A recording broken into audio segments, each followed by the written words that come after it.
pure experiences.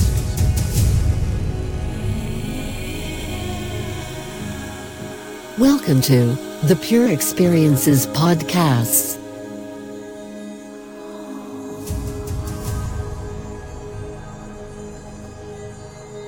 Number 33. There is no perceiver, only perceiving. One morning, when a visitor began his question with the usual, "I want to know," Maharaj began to laugh, and without waiting for the Marathi translation, interrupted with a counter question in English, "I who?" Then, having enjoyed the joke hugely, he went back to his native Marathi and said, "It is really so very simple that this that I am trying to convey to you, you too would find it so if only you could keep the me aside.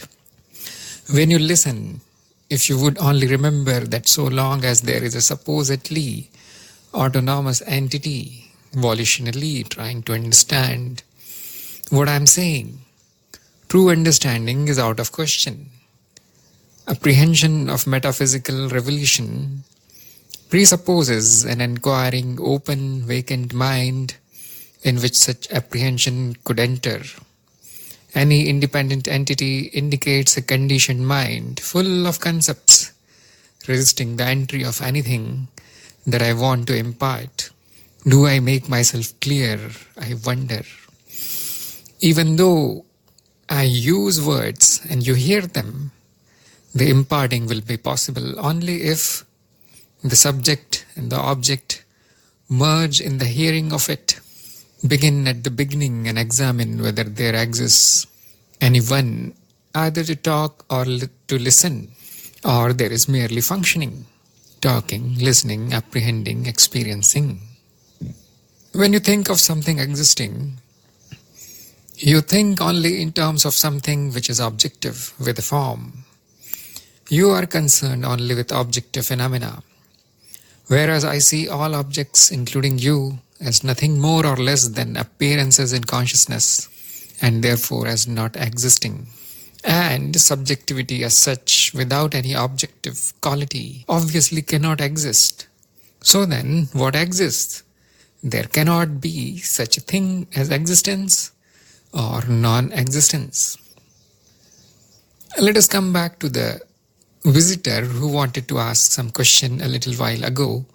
He has come here perhaps with some inconvenience and at not inconsiderable expense to seek that kind of knowledge, which would enable him to turn himself into a better individual, a sage, a jnani. Now do you understand why I could not help laughing, not at him, please, but at the tricks Maya plays through her illusions? Think for a moment. Who is thinking in terms of transformation, changing from one state to another, in terms of self-improvement? Surely it is nothing other than an appearance in consciousness, a character in a movie, an individual in a dream pseudo-entity considering itself a subject to the workings of karma. How could such a dream character perfect itself into anything other than its dream self? How could a shadow perfect itself into its substance? How could there be any awakening from the dream except for the dreamer to resolve the true identity of the source of the dream, the manifestation? And awakening consists in apprehending that there is no individual perceiver of the phenomenal world, but that the essential nature and purpose of all phenomena is merely the perceiving of phenomena that is functioning in this here now. Apprehending that every sentient being, I, as the potential source of all experiences the apparent universe objectively through a psychosomatic apparatus. The very first step in understanding what this is all about is giving up the concept of an active volitional I as a separate entity and accepting the passive role of perceiving and functioning as a process. Let me gladden your hearts by giving you a couple of tips. In spite of whatever I say, I know you will continue on your self-improvement course and keep looking for tips. So open your notebooks and write them down. A. Make it a habit to think and speak in the passive tense. Instead of I see something or I hear something, why not think the passive way? Something is seen or something is heard. The perception will then be not on the basis of an action by the phenomenal entity, but on the basis of an event or occurrence. In due course, the pseudo-entity I will recede into the background. B. Before going to sleep at night, spend about 10 minutes sitting relaxed, both in body and mind, taking your stand that you are not the body-mind construct, but the animating consciousness, so that this idea will impregnate your being throughout the period of your sleep. Here ends the number 33. There is no perceiver, only perceiving. This can remind you of the talks where I said there is no experience, and also there is no experiencer. There is only experiencing. So in Sanskrit we can say that there is no drishta, there is no drishya, but there is only drishti. No seen, no seer, only seeing. For the lack of anything better, you can say that this is my direct experience. Direct experience consists of not of an experience being experienced by an experiencer, but the direct experience consists of simply experiencing. Since it is dynamic, you can say it is a process. So there is a process of experiencing. These are very crude words because the language is not designed to express such things, such insights. In experiencing or in perceiving, there is no perceiver, there is no I. The I thought arrives later, which is a construct of the mind, the ego. And also there are no separate independent objects other than the process of perceiving itself. You can look at it right now, right here. It is like this, here and now. And this will lead you to the knowledge of oneness. There is some kind of dynamic experiencing going on. That's all there is. As soon as you say there are objects, it is a concept. That is also a part of the experiencing. All the concepts are part of experiencing.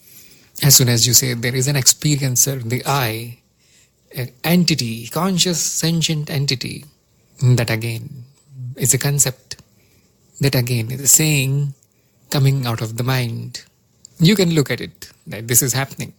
Now, according to Maharaj, because you cannot find an object, because you cannot find a subject, he says that there cannot be such a thing as existence or non-existence.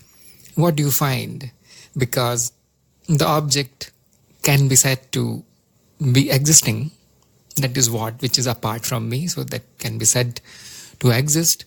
And the subject is pure nothingness. It is only consciousness that depends on the object.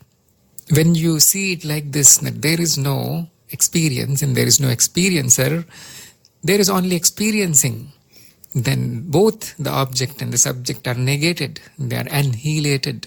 And now you cannot say that something exists. You cannot say that something exists which perceives the existence. But you cannot also say that nothing exists, because there is this experiencing. Since the experiencing is dynamic, there is no experiencer. Nothing really exists. As soon as it is seen as existing, it is already gone. Why do we have this illusion that things stay? It is because of the memory. The memory stays. The memory refreshes the experiencing, so to speak. Remembering gives you the illusion of existence. Memory is also experiencing. It is kind of convoluted. That is what is Maya.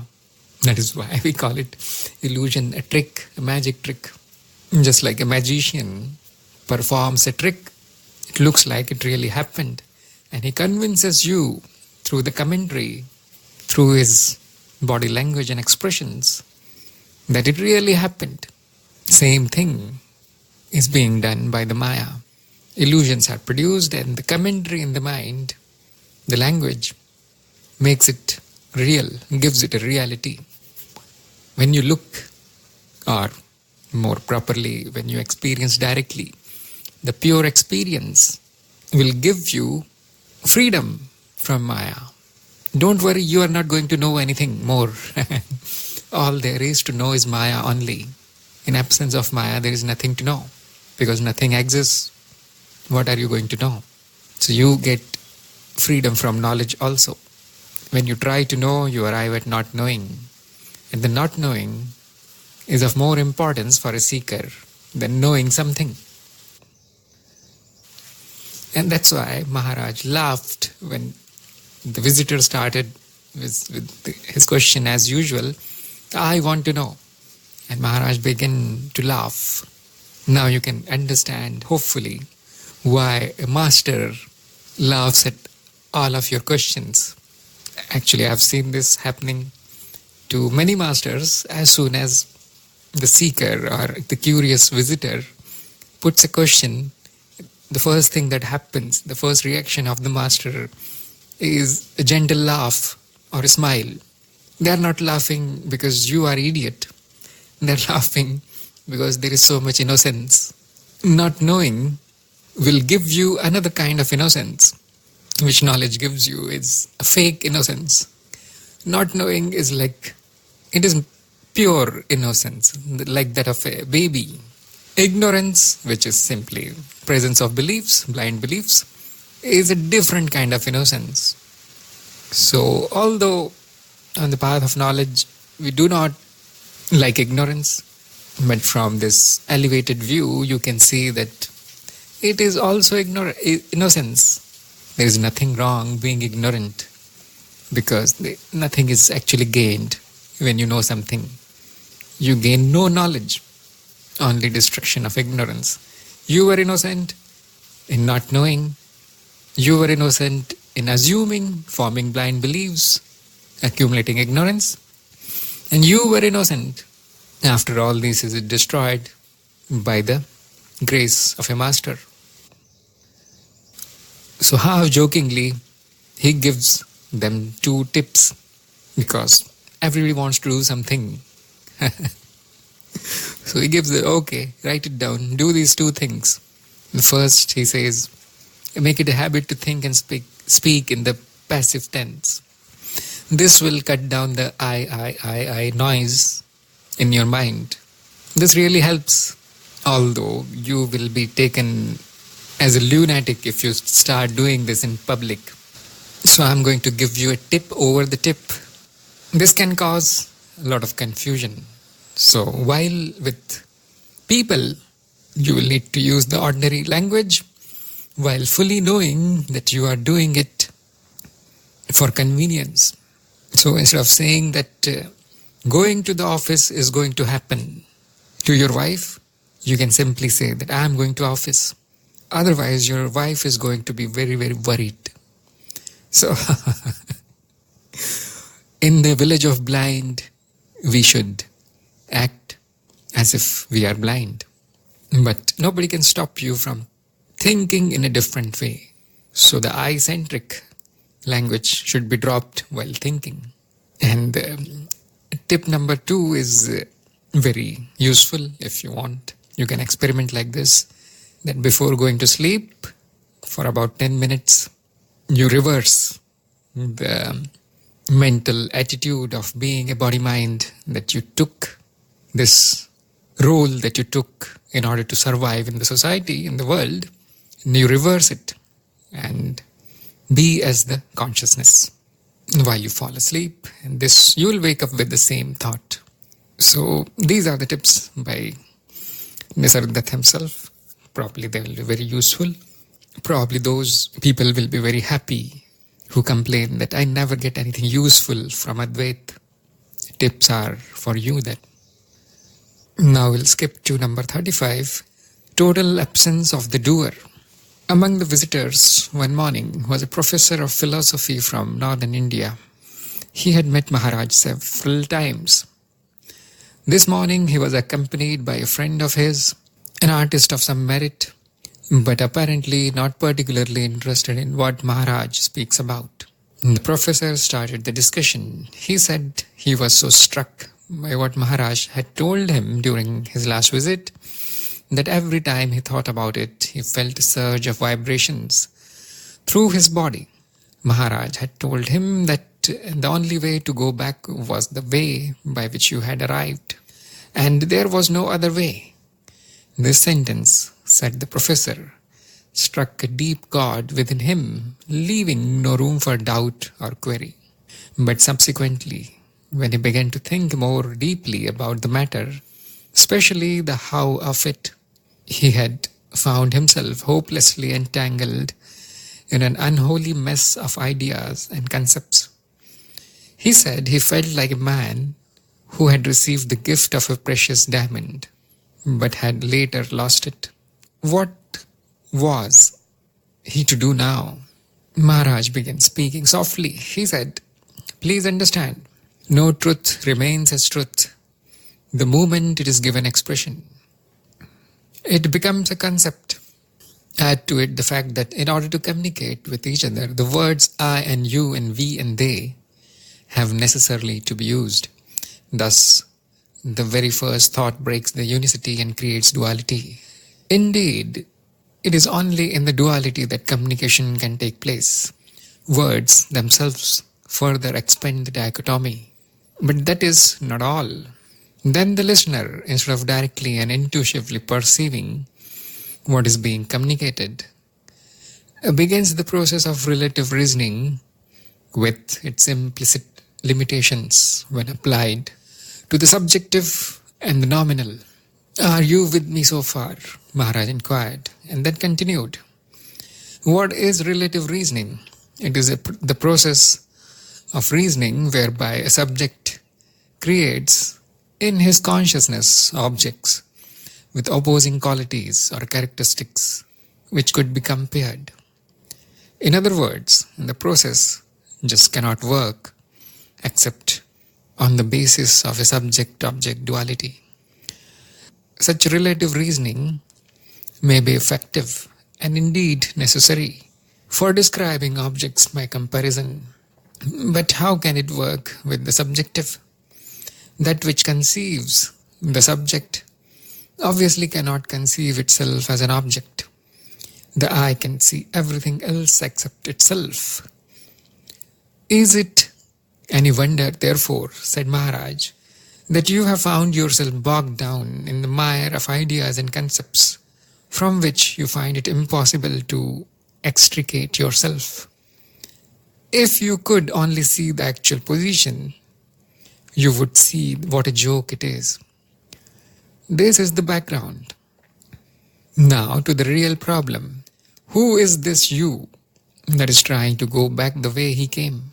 No matter how far you go chasing your shadow, the shadow will always precede you. What is meant by going back? It means going back to the position when there was total absence of consciousness.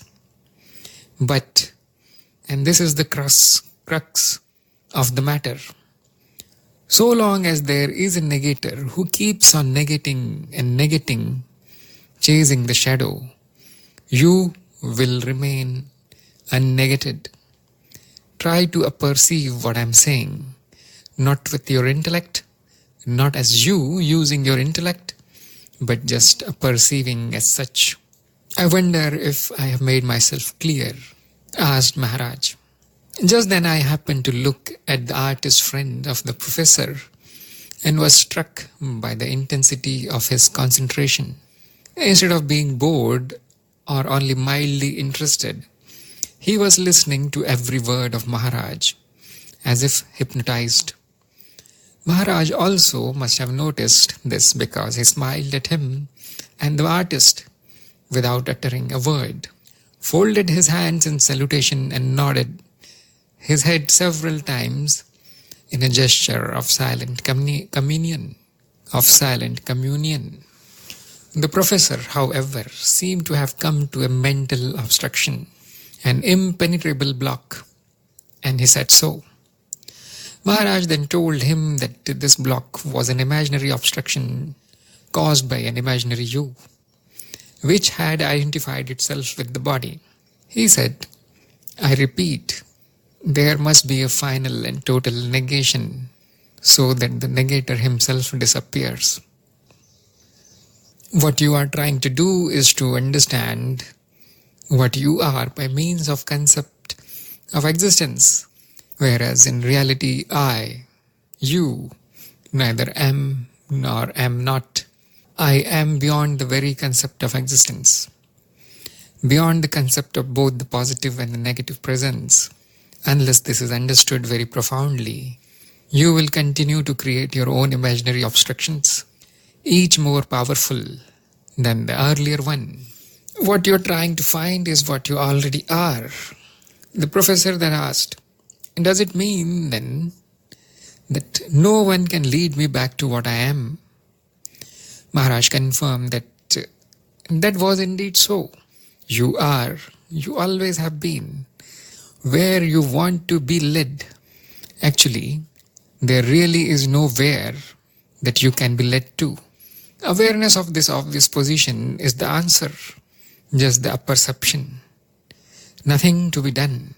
And the tragic irony is that such awareness and apperception cannot be an act of volition. Does your waking state come about by itself, or do you awaken yourself as an act of volition? Indeed, the least effort on your part will prevent what otherwise might have happened naturally and spontaneously. And the joke within the joke is that your deliberately not doing anything will also prevent it happening. It is simple, really. Doing something and not doing something are both volitional efforts. There must be a total absence of the doer, the total absence of both the positive and the negative aspects of doing. Indeed, this is true surrender. When, at the end of the session, the professor and his artist friend were leaving, Maharaj smiled at the artist and asked him whether he would be coming again. The artist paid his respects most humbly, smiled and said that he could not possibly avoid it, and wondered who had had the real benefit of the talk that morning. The actively articulate professor with his learned intellectuality, or the passively receptive artist with his sensitive insight. So here ends number 35, total absence of the doer. So Balsekar is narrating this story of professor who got tangled into his own mind. This will happen if you try to understand the essence of I using intellect. Remember that intellectual activity is an experience. One experience can lead to another experience and so on. The experience does not lead to the experiencer. No amount of logical chain of thoughts will bridge that gap. It is like the two tracks on the railroad. They go parallel. If you walk on only one, you will not arrive at the other, no matter how long you walk. So that's what he means by perceiving, that give up the mental activity. Just look. And this is my experience, and this must be the experience of many, that the mind restarts immediately. It does not stay. And the looking, it does not come out of its habitual pattern of thinking. But it needs to happen only once. You need to see your essential nature only once, and then the mind can keep talking forever. It does not really matter, because now the mind has been seen as an experience apart from the experiencer. So now it does not matter what goes on in the mind intellectually. The problem here is that the master must communicate using intellect, using language, which is a function of the intellect. At the receiving end, that translation from the language, from the intellect to the being must happen. This is not in control of the master, obviously. That is why we say it is grace. When I say grace of the master, again, master has no hand in the grace. It is only grace. Master is only a postman, mail delivery service. For those who don't understand what a postman is, nowadays, very rare to see them. So this is what is called the intellectual block. Maharaj tried to solve this, but I don't think the professor got enlightened that day. But his friend found it very useful. And there is one more good point here, that an act of will is not going to give you the knowledge of the self. If you will too much, it will result in intellectual activity only. That willing must be dropped at some point. And he says, he gives a very good example that we do not wake up in the morning by willing ourselves to wake up. It's not possible to do that. The waking happens. The will comes later. The mind then creates a story as usual that I woke up. This little experience is actually enough to destroy the concept of the doer. And if you see it clearly, you will also find the process in the mind that creates the doer. It is only a story. That's what you will find. Thus, you arrive at the absolute by surrender. And by the surrender, it means that give up the doing. There must be a total absence of doer, the total absence of both the positive and negative aspects of doing. This is what Maharaj is saying. So, trying to do the non-doing is also doing. Doing is also doing. So what are you supposed to do? Don't do. That is the message. Just be. Now I can understand that bringing up this subject is a kind of worm, and it gives rise to more problems than it solves. The teaching about the doer and the not doer, the doer and the absence of doer, it confuses you too much. So if it did, don't worry, because there are more ways to arrive at the absolute. Now we skip to number 41. There can't be rebirth. The basic teaching of Maharaj deals with man and the world at large, the true nature of what the individual considers as himself, and the nature of the phenomenal world. The talks are always on the basis of man to man, and no recourse is generally to be had, either by Maharaj or by the visitors, to anything that any scriptures may say, however traditionally respectable they may be. Indeed, it is this pragmatic approach of Maharaj which is found to be transparently honest by the true seeker, who is not necessarily a student of philosophy.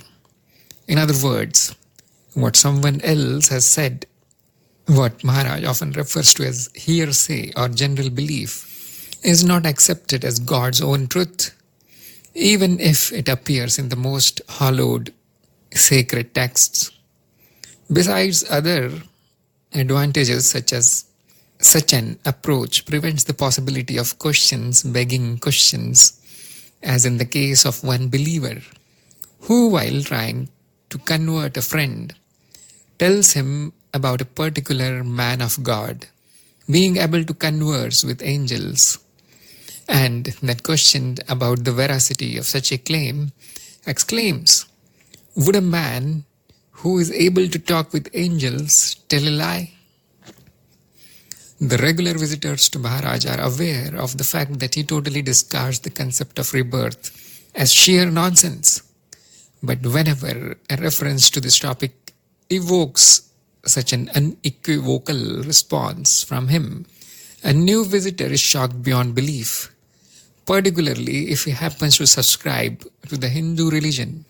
On one such occasion, a youngish visitor, dressed in the traditional ochre robes, signifying his allegiance to certain Hindu sect, with the fires of fanaticism burning in his eyes, expressed his shock that Maharaj would not accept the theory of rebirth, the very bedrock of Hindu philosophy.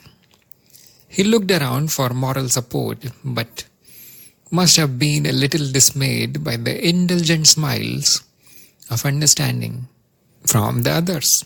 Maharaj looked at the young sannyasin with a certain amount of sympathy, presumably for his misguided zeal, and said to him in an unusually kindly manner, "This statement of mine about rebirth being absurd is nothing at all. You will be shocked even more if you continue to come here. I do not teach any philosophy, any religion, and I am not concerned with any traditional texts as the basis for my talk. I talk only from direct experience. Since my Guru opened my eyes, my spiritual eyes, it is not my intention to hurt anybody's feelings. Therefore, I constantly remind people that they are free to walk out if they do not like what they hear. What they would hear from me would be direct truth, as I have experienced it, not as people would like to hear it. I am afraid I do not cater to people's concepts." Such an approach completely unnerved and also fascinated the young man, who then humbly expressed his desire to continue to listen to Maharaj. Maharaj then said, "Have you ever really given thought to the essential nature of man? Forget what you have read, what you have been told. Have you given any independent thought to this question? I repeat, independent, quiet, thorough and deep thought, as if you were the only sentient being on the earth and there was no one to guide you or misguide you. What are the essentials to that which you consider as you? Obviously the body. But this body that is now in its prime, healthy and strong, was once only a little drop or speck of chemical matter when conception took place in your mother's womb. Think, did you do anything to be so conceived? Did you want to be conceived? Were you consulted? Further, and this is important, what is it that was latent in that little speck of matter which was conceived, that caused it to grow into a fully developed baby with blood, flesh, marrow, bones, first in your mother's womb and thereafter in this world, and until it is now sitting before me discussing philosophy? The body has, during its growth, assumed various images which you have considered to be you at different times. But no single image has remained with you constantly. And yet there is something which has indeed remained without any change. Is that not your sense of being alive and present? The consciousness which gives sentience and energy to the psychosomatic apparatus known as the body. This consciousness is given various names: beingness, I-amness, self, Atma, etc. And also other names like Maya, God, love, etc. The world exists for you only if this consciousness is there. If you are not conscious, as in deep sleep, can the world exist for you? Now, do you get some idea of what it is that makes you instinctively think of yourself as you? This composite of the physical body, the life force, prana, which is the active principle, and consciousness, which enables the physical senses to cognize things. What you appear to be is the outer body. What you are is consciousness. Let us come back to your problems of rebirth. What is born? The objective body will in due course die. Thereafter, it will be dissolved, that is, irrevocably annihilated. The life force will leave the body and mingle with the air outside. And the objective part of what was once a sentient being will be destroyed, never to be reborn as the same body. And consciousness is not an object, not a thing at all. Therefore, consciousness, as something non-objective, cannot be born, cannot die, and certainly cannot be reborn. These are indisputable facts, are they not? facts about the phenomenally manifested sentient being. As a process of the functioning of the noumenon, manifestation of phenomena takes place, in which forms get created and forms get destroyed. Who is born and who dies, and who is to be reborn? If this is so, you may ask, how does the concept of karma, causality and rebirth arise at all? The answer is that instead of phenomenon being accepted as the manifestation of the unmanifest, and thus an aspect of the non-phenomenal noumenon, a mistaken identification with a pseudo-entity takes place, and a phantom with a supposed autonomous existence gets created. This phantom is supposed to have choice of decision and action. It is this phantom that is supposed to be born, to live, to suffer, and to die. And in this process, it is this phantom who becomes liable to the process of causality, known as karma, accepts the supposed bondage and rebirth, and seeks an imagined liberation. In other words, concluded Maharaj, over the natural process of the manifestation of phenomena gets superimposed a phantom self with a supposed autonomous, independent existence, and on this phantom self is loaded the concept of the resultant effects of the imagined volitional actions, that is karma, bondage, and rebirth. Do you understand now why I debunk the theory of rebirth? Here ends the number 41. There can't be rebirth. So it seems that Nisargadatta Maharaj had this tendency to shock the so-called spiritual and religious people who hold so many beliefs. Some are very fanatic. They don't like their beliefs to be questioned. We all know the mechanism why this is so. The big ego is trying to protect the beliefs. And we acquire them from somewhere. When you acquire something without questioning it, without testing it, then it is going to lead to stupidity. It is going to lead to narrow-mindedness. And when this error is pointed out, the ego is going to fight back because taken as insult. So the first thing a seeker does is never accepts anything, not as truth, not as false. A true guru or a sadguru will simply point at things. Look how it appears. Look at your direct experience. And then your mind is free to make any story that it likes. Slowly the mind gets rid of this habit of creating stories. So what appears is a body. What dies is a body. There is no birth for the individual and there is no death for the individual. It is for the body. What is there for the individual? Nothing, because there is no individual at all. It is a creation of the mind. What is there for the absolute awareness, which is appearing like this in the form of reflected consciousness? And as subject-object, and this play happens, the illusion happens, which we call as life. What is there for this absolute awareness? It is obviously not born. There is nothing there to be born, and obviously cannot die. And since there is no birth, there cannot be rebirth. This even a 5-year-old child can understand that in order to be there a rebirth, there must be birth first. So there is nothing for the body, there is nothing for the individual, which is only concept. There is nothing for the awareness. It is non-thing. It is the noumenon. Phenomena, the come and go, noumenon does not.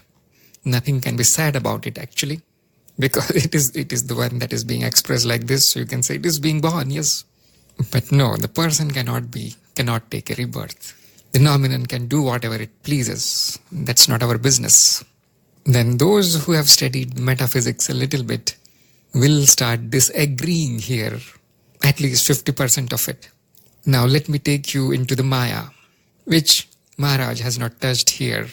Since the nominal or the absolute awareness can appear as anything, it can appear as metaphysical entities that produces this illusion of continuity from birth to birth, from death to death.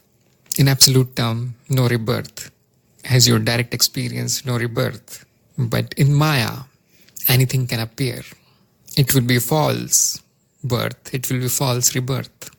And the people have constructed very elaborate kind of metaphysics on this, and the theory of karma, the cause and effect, and fruits of our actions, and so on.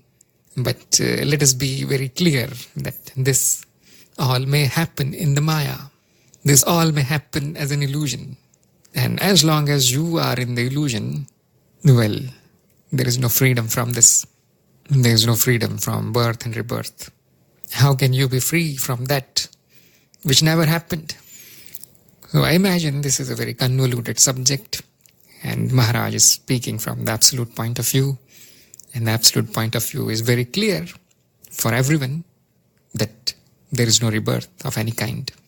Relative point of view, well, it is your dream. If you want to take rebirth, why not? So this is going to please everybody. There is rebirth in some sense, and it is not there in absolute sense. So it is going to please the both camps, hopefully.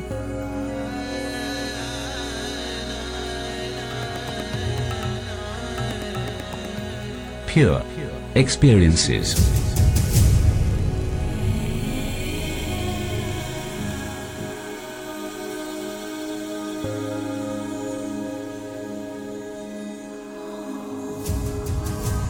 You were listening to Pure Experiences by Tharun Pradhan.